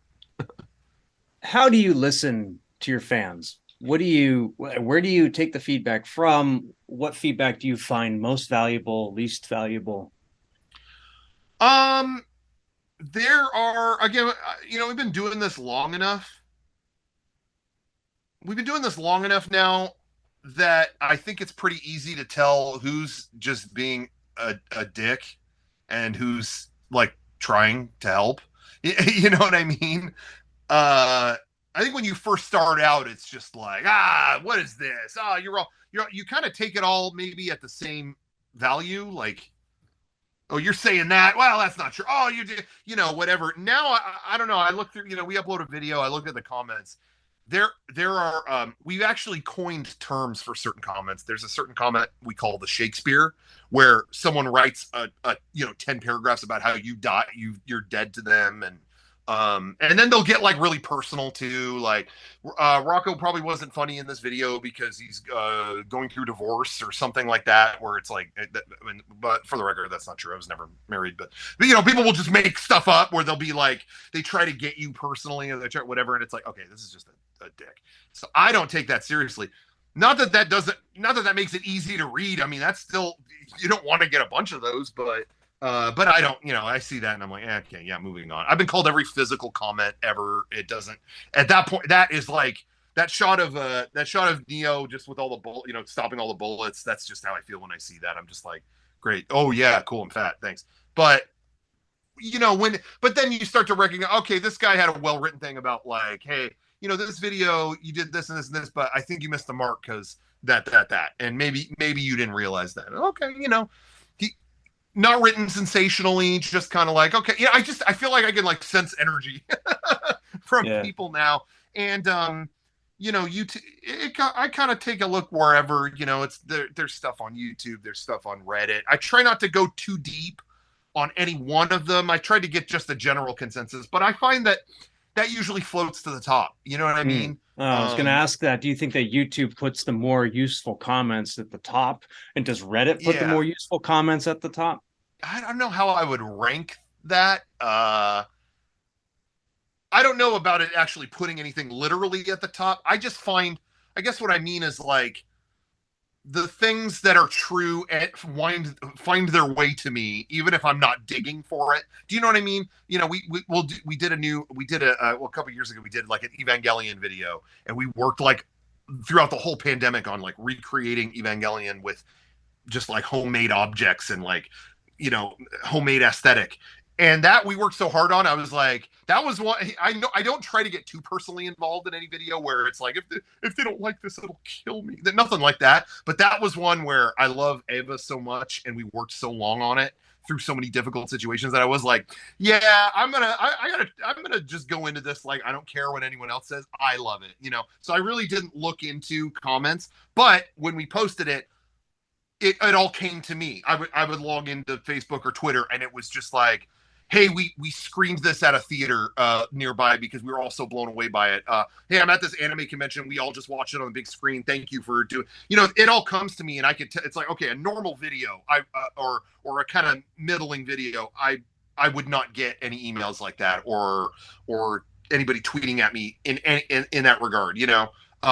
Typically, if a video doesn't really meet its mark or whatever, I don't hear anything. That's I would rather have like, I would rather have a video where everyone's like, oh, why'd you make this? I hate you. I'd rather have like a ton of that, or a ton of like, this is the greatest thing I've ever seen. What kills me is the middle, where it's just like, yeah, cool. Yeah.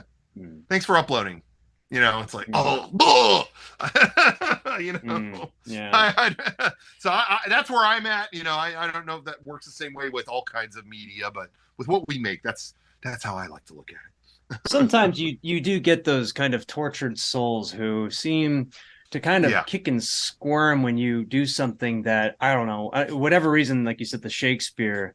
Yeah. On the one hand, like you could tell that they're really trying to hurt you. It's sort of their own attempt at like witchcraft, right? Like they're in their hut and they've got their cauldron and they're like, all right, this Rocco, it's really affecting them. At the same time, like maybe sometimes those people are true fans, and because every now and then, and sometimes they're hopeless, lost causes, but other times, you just, every now and then you reach out to one and you say, like, thanks for your input. Could you reword it? They'll say like, I'm sorry, I love what you do. It's just I'm having a bad day, right? And then those people sometimes are. Yeah, I was gonna say a lot of the times, because I have always believed in the power of like conversation. Like I've never I've been on the internet for like most of my life. I'm terribly online, unfortunately, but I've always believed in like, I don't like treating it like a vacuum, or like a like, oh, I just yelled into the black hole and that's that. People will leave a comment like that and I'll be like, why? Like what was it? Or I'll give my honest response. Like someone will give 10 pages to me that are irrelevant. So, by the way, this is a tip for anybody out there. If you're new to content creation or whatever you want to call it, or there is one tool that cuts through any kind of discourse maybe that you're not comfortable with, or maybe you don't like, or you wish for it to cease. There is a tool to be used as a katana through these situations, and that is the word nah. If you reply to the longest possible comment, like I'm talking 10 paragraphs about why you suck, and you just reply nah, it's over. That's it. They'll just be like, oh well, okay, that's all you got. Okay, like you simply deny them. Again, it's Neo going, no, I deny your bullets. That's it. They stop here. So the power of nah is my biggest tip for anybody who maybe they're sensitive to things like that, But I do like to get in the comments sometimes and be like, okay, why did you think that? And I will say, when it's one of those Joker style rants where they're angry and they're getting personal and whatever, I do find that most of the time, if I reply later, I will get this has happened it has to be tens of thousands of times over 20 years, the apology email, which is always worded like, hey man, it's me, Bryce. I just really feel bad for what I said earlier, and I just want to say, like, I've been a fan for like 15 years, and it just, I was having a really bad day, and I just don't know why I said what I did, and I just appreciate that you responded to me, and it just really, that email, I've gotten that email 100 times. So you know what? I would say, if you're a commenter, don't let it get to that point. Be succinct. Don't get personal. And don't let it get to the apology email. That's a waste of your time and mine. Not, I like reading your emails, but it is a waste of time. We love you, Bryce. Positive comments only. No, but yeah. Yeah, that's a tough one, isn't it? I mean, just you. Yeah. I mean, you said you're terribly online, and I'm off of social media for the most part, except for YouTube, which is a form of social media. Yeah. Do you I mean, how nah is one way to approach things. I mean, I don't know, it's hard to top that one. But the power of conversation, do you find that conversation can actually be powerful when comments are really distasteful and terrible? And how do you approach conversation with people like that? I mean, if it's super distasteful, I won't engage at all. Again, there's various levels of toxic, I guess. There, like I said, having done this so long, I could sniff it out pretty easily. Where there's also like another genre of viewer where it's like they were a fan 10 years ago.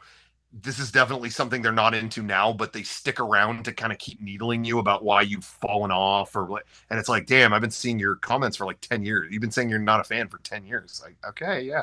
And, they start typing all lowercase and, whatever, bringing up past trauma and things like that. So like that happens, and it's like, you've been muted. Like I have nothing else to say. It's been a long time. I have nothing else to offer. So that I won't even engage. If it's something, I'll use the nah thing. If it's something that it's like, I create we did that Evangelion video and someone's like, oh, you should have, I think it's lame you didn't use computer effects. That would have made this better. Nah. Oh, okay. That's like, what else do I say? No, but then there are some where it's like, hey, I have actually a concern the way you kind of did this. I don't know if that's, maybe you did a video about a topical thing. I don't know if you kind of nailed the argument here. I think you missed the mark. The argument is this. Well, I'm like, okay, yeah, tell me. I'm actually, I want to be open-minded. And You know, but again, I think you can read if it's someone trying to like tell you something you might not know, and try to actually converse with you. I think it's easy to read that versus someone who's just wants to tell you, you know, you suck, and then you know. Is it difficult to resist the temptation of being so? You are topical in one sense, in that you tackle something that's hot and relevant, and it's you know, we buy it. You know, you do something on Resident Evil 5, 6, we buy it, get it, you've nailed it, you do the whole aesthetic. At the same time, like, you are maintaining a sort of I don't know how to say it, like I guess the word is unpolitical, right? Like, you are just doing exactly what you are saying, right? You're not even in the middle, you're just outside of it, and you just kind of stick to the topic. And that's the video game topic, right? There doesn't seem to be interjection from anything else. It's just like, no, here's the aesthetic of the game. Here's the game. And is there a temptation to ever kind of fall into that, you know, very topical, whatever it might be, and avoid that kind of contagion in your projects? No, I mean, you know, I don't know, if we're doing a video on a certain thing, we're just giving our honest thoughts on it. We don't try to think too hard about like how to, I don't know. I mean, sometimes it bites us, but where it's like, how is this going to come off? I don't know, but this is how I feel about this thing. But, you know, we're doing videos on such unserious things that, right. that a lot of times it's just like, whatever. Well, it might get construed this way. Well, you know, what are you going to do? So do you think that just being almost like, and that's a better way to put it, is that you're not being too concerned about how this is going to come off, because things can come off in a very negative way without you anticipating. So, yeah, again, like I said earlier, you know, I think things float to the top, you know. So if you think, we did this in the video, that must mean they think this. I mean, if you watch enough of our stuff, you're going to know how we really feel about something, or, you know what I mean? It's like, I don't know.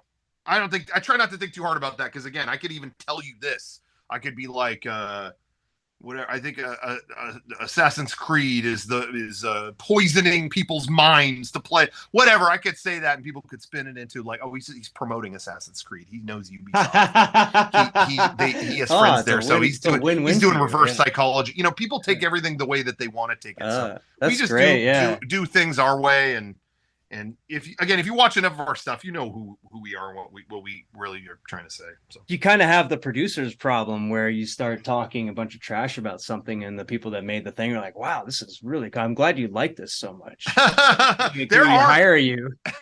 You would be surprised how many things have been like that in our 20 years. You know, I remember there was I don't mean to. These guys, we ended up becoming great friends with these guys. But they were going through a really hard time. The Fine Brothers were, you know, a big YouTube channel. They have the big React YouTube channel where people react to stuff. That was kind of the first of its kind in that regard, to be that big anyway.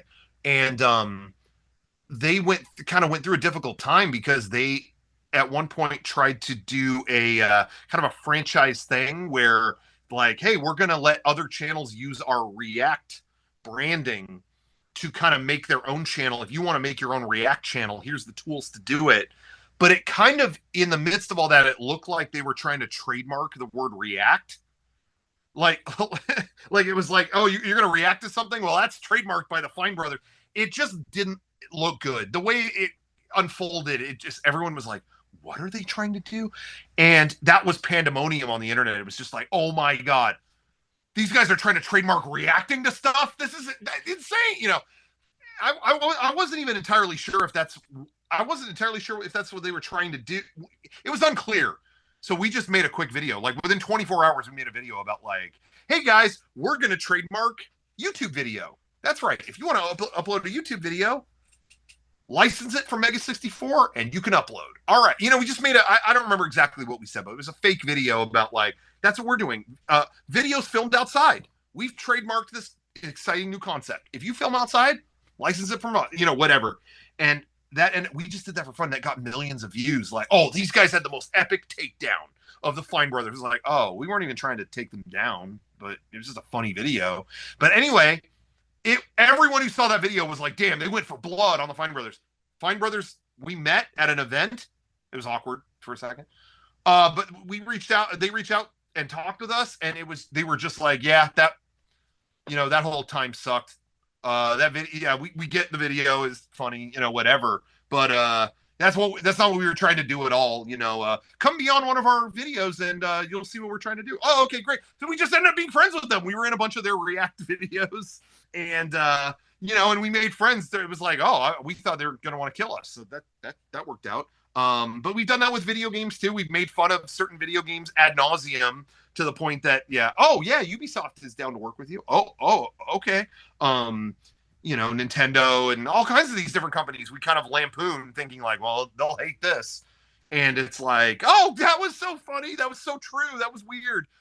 Come work with us. Okay, great. So we've always been very lucky in that regard. I don't know if there's been anything where we actually like mocked something and it was like, oh, that went really bad.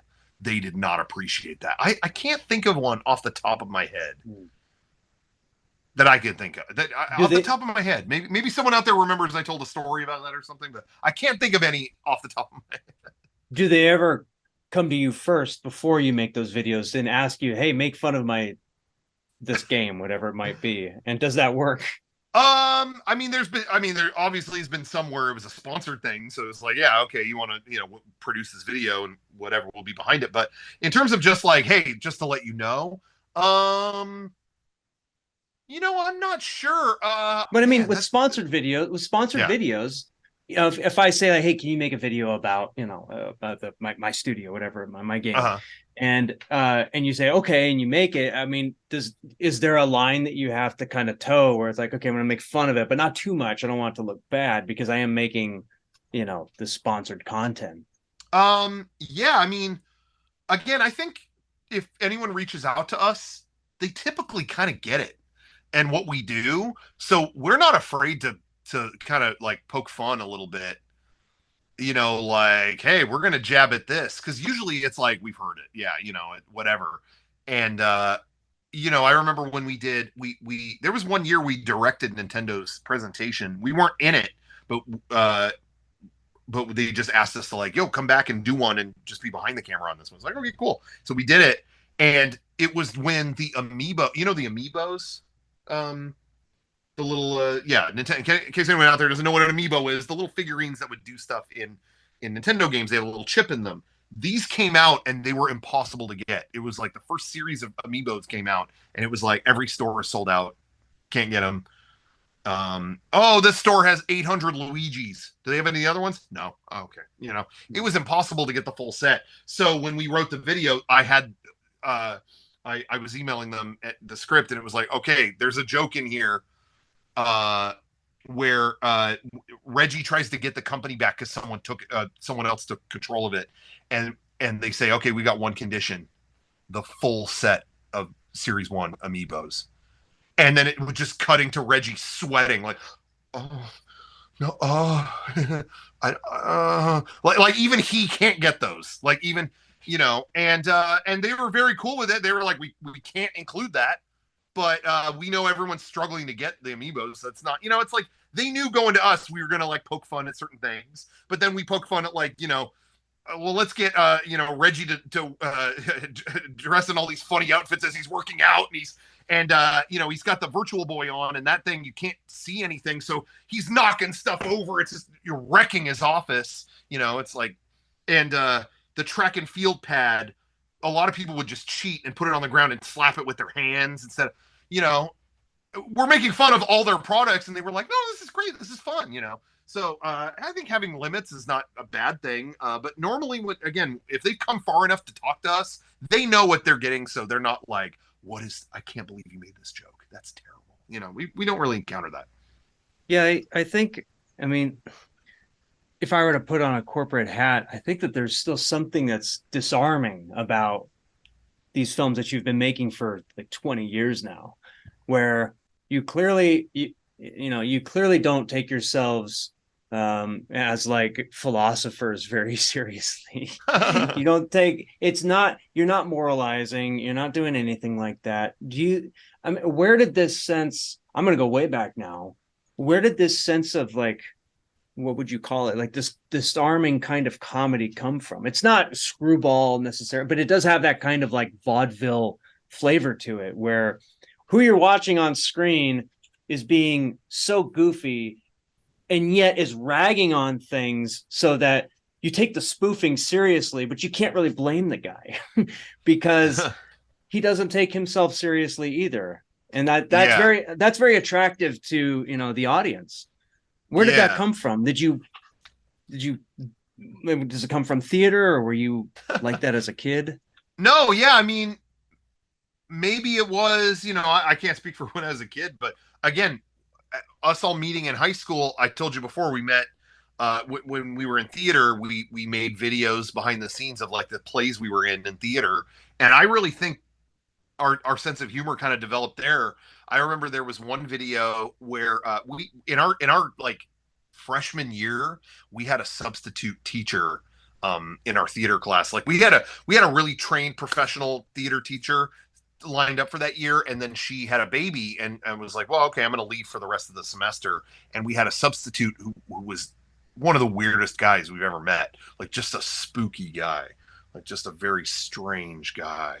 And then we never saw him again, and everyone was like, who was that guy? He didn't really know much about theater, he was just there, and he had like weird stuff on his desk, and it just was like a strange cartoon character.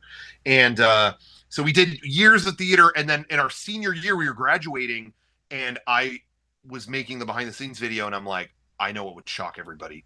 And I found that substitute teacher. I found his info. I searched and found him and was like, would you do a video where you showed up at the school again and whatever, and we'll film it on a weekend so no one sees it. And so yeah, we did that and just played it very, again, it almost played like one of the cameos in our later Mega64 videos, where it's just like something happens and this guy's just there, and everyone at the cast party who saw the video was just gasped, like, how did you get him in this video, like, how, you know. And uh but none of it came off mean spirited. I you know, I try to be in this character of like, no, this is serious, like this is, you know. And I think that's kind of what we do in Mega64, was we kind of act serious and cocky about everything, to the point where it's like, all right, these guys shut up, you know. And you don't think too hard about it. It doesn't feel like anything too personal or too you know, what are these guys, why are these guys like that, you know. I guess some people see us that way if they've never watched us before, but we're always trying to do it in that spirit of just like anything could happen, and I don't know what's wrong with these guys, but I'm down to watch more, you know. So I don't know if that answers that, but Yeah, I think it's just it's I just kind of it watching comedy now on YouTube, and I always bring this point up with guests. Um, Watching it's almost like YouTube is the only place to actually get physical comedy and like sincere comedy anymore. It's very difficult to find that in like a long form feature. And of course there are comedies, but yeah. who's trying it, right? Like you get The Rock and you get a few other you need like why do you need $200 million to make a comedy now? It's very Yeah. strange. Yeah.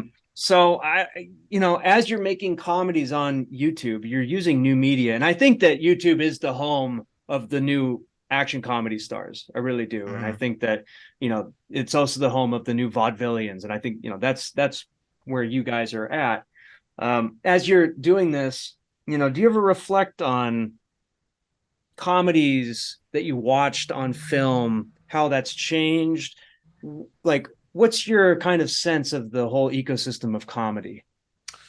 Yeah, I mean, I don't know. It's hard to say because things are always changing. And I think about that a lot with like, you know, comedy movies. I saw just the other day, it was a new story about like one of the guys from Workaholics was like, damn, like the comedy movie is dead. Like there's a few coming out, but it used to be tons of them.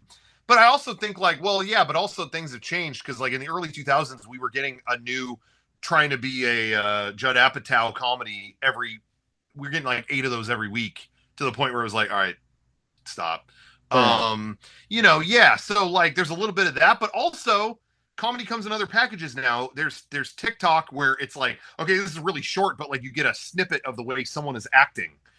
Oh, here's this person acting like she's acting like a bartender in every movie, female bartender in every movie written by a man, you know, and you just get like a snippet of that, but it's like, oh my God, there's so much truth in the way she's acting. Boom. And then you move on to the next thing. So it's weird. I do think there's room for all kind.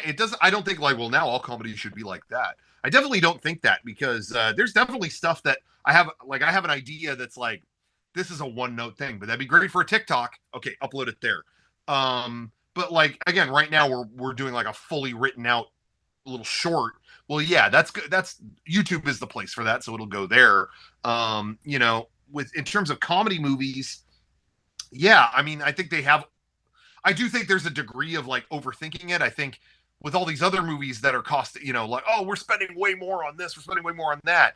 So they think they have to do it with a comedy. And that's, to me, the more from the hip in the comedy, the better. Like I always find that the comedies that I end up loving the most are the ones where they kind of just turned on a camera, or they had an idea and like, oh, can you believe they shot that in just like a weekend? I just feel like there's always some kind of story, or like, you know, oh, did you know that guy wasn't an actor? They just turned on the camera and he did that. I just find that that's the stuff that sticks with you the most, you know? So I do think the studios do have to evolve in a way. But then you have like, you know, like Barbie was like the biggest movie in the world, and that's a comedy. But again, that's not like a guy just got out of college and now he can't find a job, and that's the comedy. No, it's like there's definitely more layers to it, but it was creative in a way that it's like, well, I haven't seen this movie before. So I think one of the reasons too that Barbie made a splash is that it's a comedy. Yeah. And that it's funny, and anytime I mean, it's this kind of like what, like, why are we talking about a Barbie movie? And it's like, because it's, so I haven't seen it, but that there's comedy in it, and there's, you know, some sincerity to the comedy, and that a studio actually believed in it enough to like make that happen. Yeah, but also there's other layers to it too.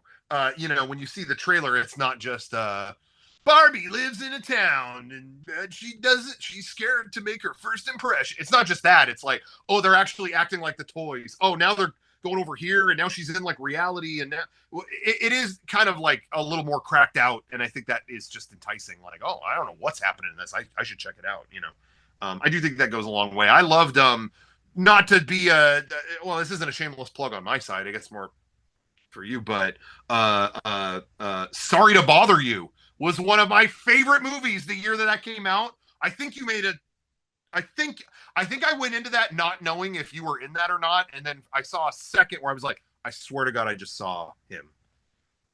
But that, right? Wasn't it the game show part? You're in that for like a second. I'm in there, and then I'm the riot cop. That's right. Okay. Anyway, sorry, I didn't mean to. You know. That's okay.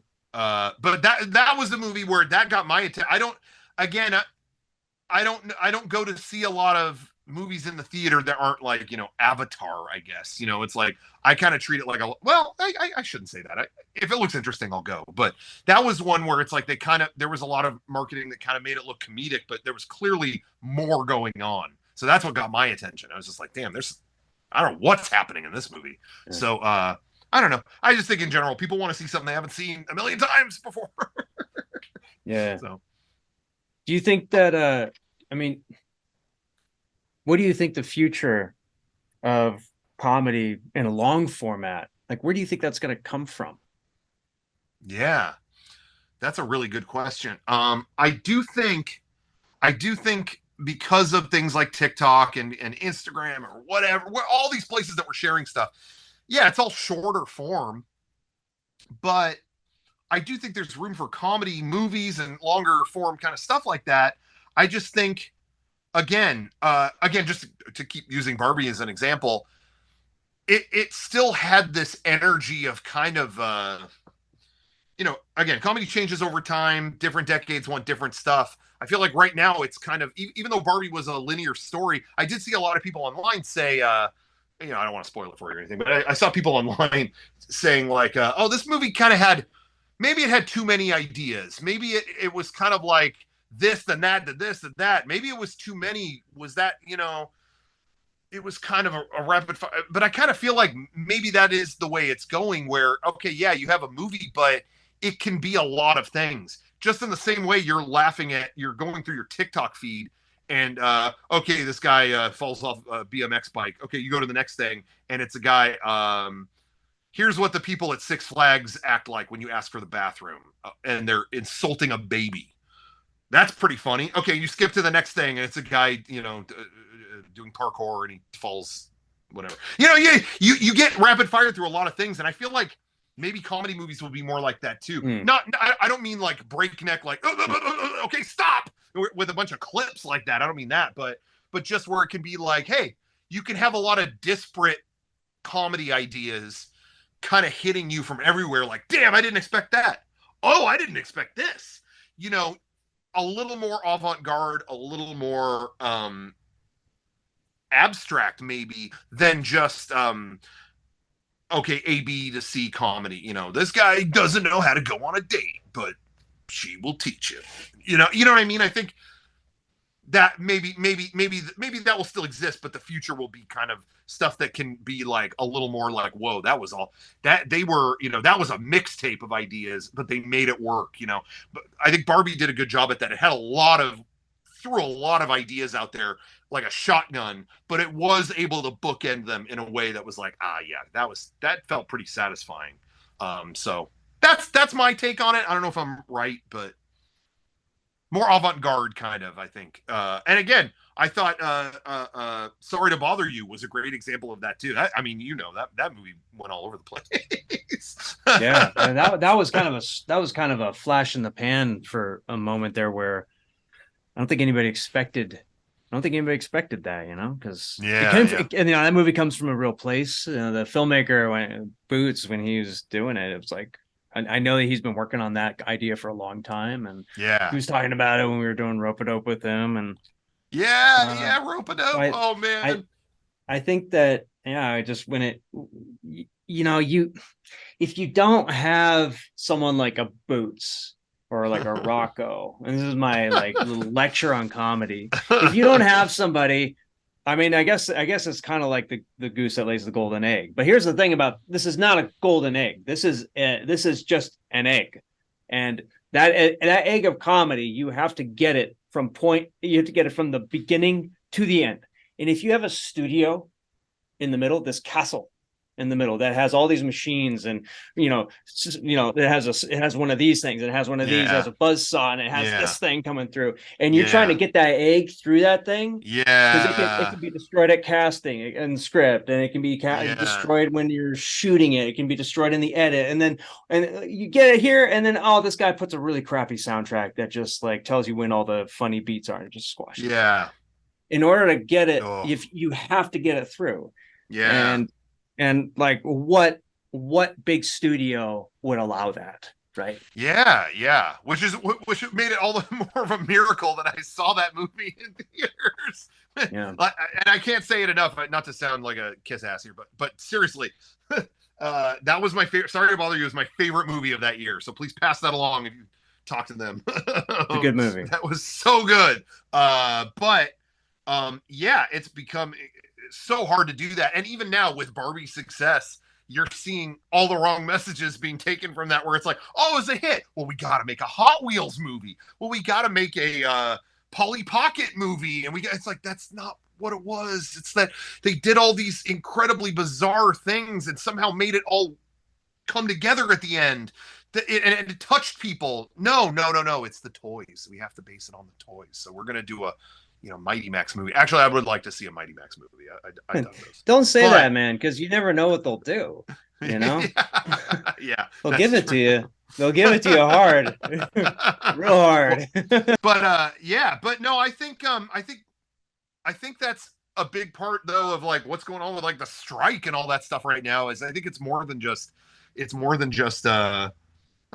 could use a few more, we want to get paid a little bit more, so we're on strike. It's way more than that. It's like you keep seeing these bigger empires and stuff be more and more like, do we need this? Do we need that? Do we need artists to do this? Do we need I feel like we're there, and like we're at this there's a way bigger war there than I think people realize, where it's like there's one guy at the top that is whittling away who is needed, you know, and right now we're fighting to reclaim some of that ground, because we're heading in this direction of just having like a few kings, and and that's it. So you know, it's just we that machine that you mentioned, it's hard to rage against it.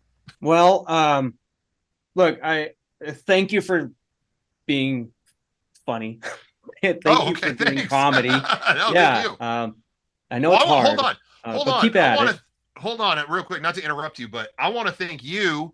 I mean, you know, part of the reason I actually forgot this was here next to me the entire time, so that's part of the reason I want to say thank you. That was just sitting there. I didn't plan that. But the other thing I want to thank you on, you mentioned earlier, we met at Comic-Con. You guys had a booth there. For everyone watching, the stuff we would see at their booth, like that got me hooked on their videos. You mentioned Death Grip. You gave me a copy of that, and that kicked ass. So I don't know if that's easy. I don't know how easy it is to get that now, or if that's available, whatever. Yeah, you can watch it, and somebody uploaded it to YouTube, so you can. Oh, really? Yeah.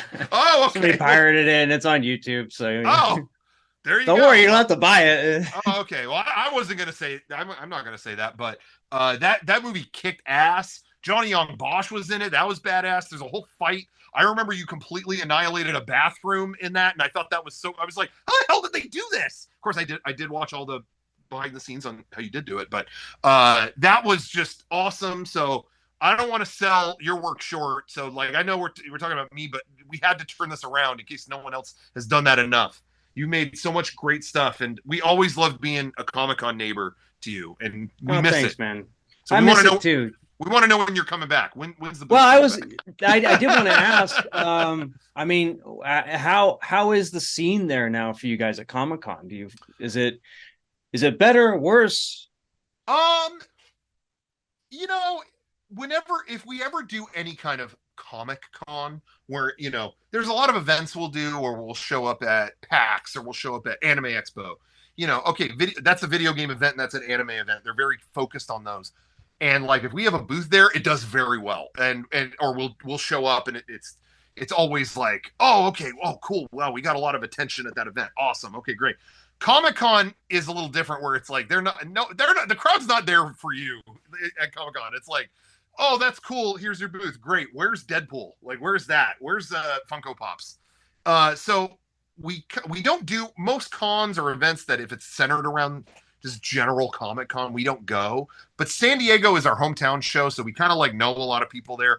And there is an electricity at that event that still is not at most others, where things are happening there. You know what I mean? It's like, oh, you know, who are these people that walk by? Oh, they're actually, that's the cast of Tron 3 or whatever. That didn't happen, but you know what I mean? It's like, oh, they were there, or like someone comes by the booth and oh, that's the guy who created a Cartoon Network show. Oh, I didn't know that. We bought 5 of our shirts. Oh, cool. You know, it's still cool in that regard to be there on the show floor. There's electricity. Does our booth like sell out of everything? No, I mean, we might do that at Anime Expo, but at Comic-Con, again, people are there for like the big exclusives at, you know, Mattel or whatever.